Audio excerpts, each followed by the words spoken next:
Ukraine's defense minister Oleksiy Reznikov announced that the country will receive modern fighters from Western partners. There will be several types, one of which will become the main fighter for the Ukrainian armed forces.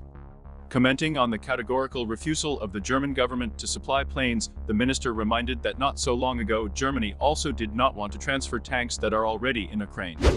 Angela Merkel, as the Chancellor of Germany, made mistakes that allowed Russia to invade Ukraine. One of them was the refusal to open the way for Ukraine's membership in NATO due to Russia's position. This was stated by the head of the Defense Committee in the Bundestag. German Chancellor Olaf Scholz will meet with American President Joe Biden in Washington. They will discuss the preservation of arms supplies for Ukraine and the possibilities for increasing the production capacity of ammunition. This will be Scholz's second visit to the White House during his term. The negotiations will be held in a closed format without a press conference.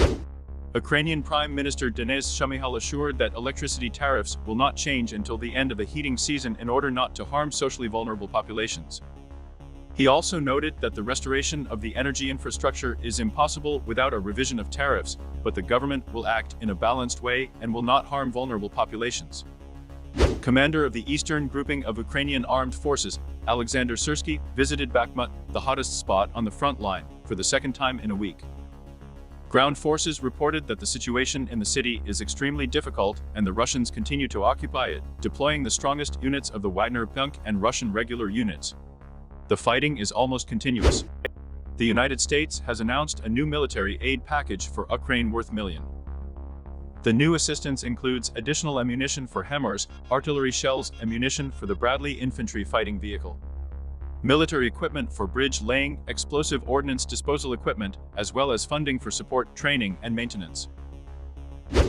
The ISP has released the first video from the scene of the attack in the Bryansk region. A criminal case has been opened for the terrorist act.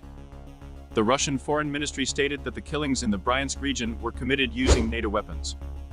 Kyiv has denied any involvement in the incident. A court in Belarus sentenced Nobel laureate Els Bialiatski to 10 years in prison. He was found guilty of smuggling cash and financing protests. In October, Els Bialiatski, the Human Rights Center Memorial, and the Ukrainian Center for Civil Liberties became Nobel Peace Prize laureates.